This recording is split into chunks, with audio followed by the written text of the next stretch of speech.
If you were with us last week, we were doing a few top fives of books that have been a great blessing to me.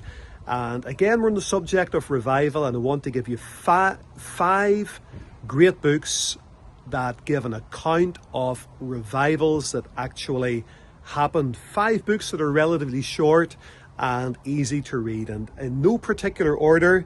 The first book is by Duncan Campbell again, the great revivalist, The Lewis Awakening. This little book's very difficult to come by, but if you're able to get it, sometimes it's annexed into other books that have been published more recently, and I'm sure you can get a transcript of it on the internet. Duncan Campbell, The Lewis Awakening, 1949 to 1953.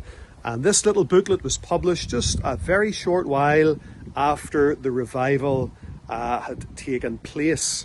And so it's very, very fresh in God's servant's memory, and a wonderful book of the last recognized revival in the United Kingdom. And sadly, that's all of those years ago, over 70 years ago now, that revival had come to a conclusion.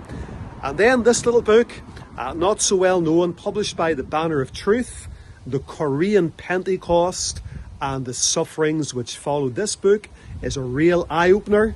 In the early 20th century, there was a great revival in North Korea around about 1901 in Pyongyang. And this little book explains the state of the church before and after the revival. And there was a great wave of persecution that came upon the church at that time. And the Christians spread like they did in the New Testament from Jerusalem. They spread from North Korea into the south, where the revival continued. And sadly, in the years following, North Korea became very much opposed to biblical Christianity. But back then, there was a great awakening, a great revival, a wave of persecution that followed, and the gospel spread out from North Korea of all places. So that's well worth a read. It's been republished in recent years. It's got a different cover to this one.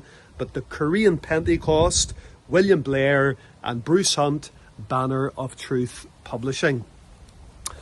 Another one for you is a little bit closer to home, the 59 Revival. There's a lot of books that have been written on the 59 Revival. William Gibson, the moderator of the Presbyterian Church in the year after, wrote a book entitled The Year of Grace. A minister called John Weir, another one, John T. Carson. Lots of books available on the 59 Revival. This is Dr. Paisley's book on the subject, and again, it's gone through a few editions, but it just covers the revival prior to the revival, and then county to county, and within each county, different towns and villages and townlands in Northern Ireland are covered. So especially if you live in Northern Ireland, Dr. Paisley's book on the 59 Revival covers a lot of ground, and he's well read, and he's covered a lot of the books that have previously been written, correlated some of the greatest events in the revival and put it together. And then the last chapter or two, there's a challenge for the child of God in our day and generation to live with the hope of revival in our hearts. I have to confess, I haven't read all of this one. I've read other books on the subject. This is the New York Revival of 1858, and that revival spread across America. People from the presbytery of the Presbyterian Church in Northern Ireland went across to America to savor the revival, and they brought back revival fires within their hearts, and revival touched Northern Ireland, Wales, Scotland, parts of England, and also parts of Scandinavia. And this is a book, The Power of Prayer by Samuel Prime, and it begins with the great prayer meeting in Fulton Street, Jeremiah Lanphier, prior to that great revival in New York City. And it's a wonderful book. As I say, I haven't read all of it just yet. I only got it relatively recently, but a great book on the subject of revival.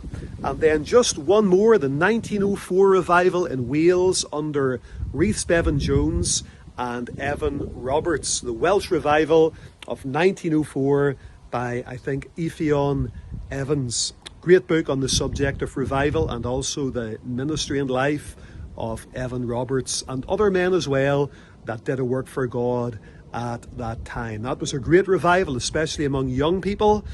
Sadly, The emphasis on theology wasn't what it was in the likes of the 58 revival in America or the 59 revival.